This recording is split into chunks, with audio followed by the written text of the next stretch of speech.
الرجاويين اللي تفرجوا البارح في حلقه ديال بدر بانون اللي فرقع فيها واحد الرمانه على الرؤساء اللي دازوا في الرجاء، واكد بان كاع الرؤساء اللي دازوا في الرجاء ما كاينش شي واحد كيعطي شي حاجه من جيبهم باستثناء بوطريق.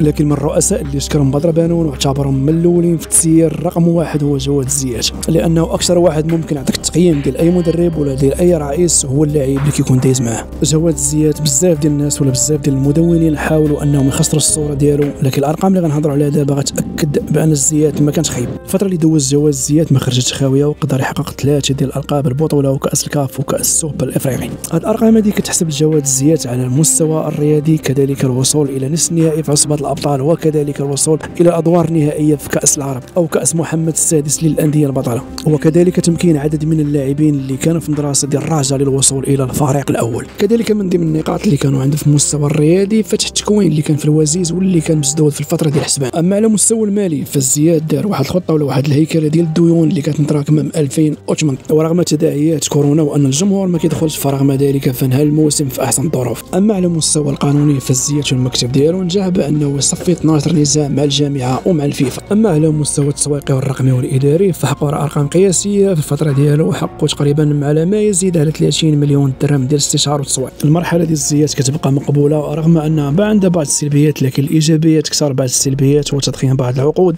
كالعقد ديال الحافظي متولي الزنيتي وكذلك سيف الدين العالمي. العشوائيه اللي كاينه دابا عندنا في التسيير كتخليك تفكر انك في الزيات. تخيل معايا في الفتره ديال الزيات ان الزيات ما كانش هو اللي كيدير انتدابات، دار في جنبه فتحي جمال هو اللي تكلف كل شيء، وكانوا جوج تقريبا انتدابات اللي دار الزيات كانوا مزيانين، من ضمنهم منقومه ومولونكو. في العهد ديال جواد الزيات كان ايوب خيري هو قائد فريق الامل، واسامه الزمراوي كان هو صانع الالعاب والرقم 10. تخيل مع دابا اسامه الزمراوي هو صانع الالعاب ديال الغريم، وايوب خيري هو قائد وسط نهضه بركان.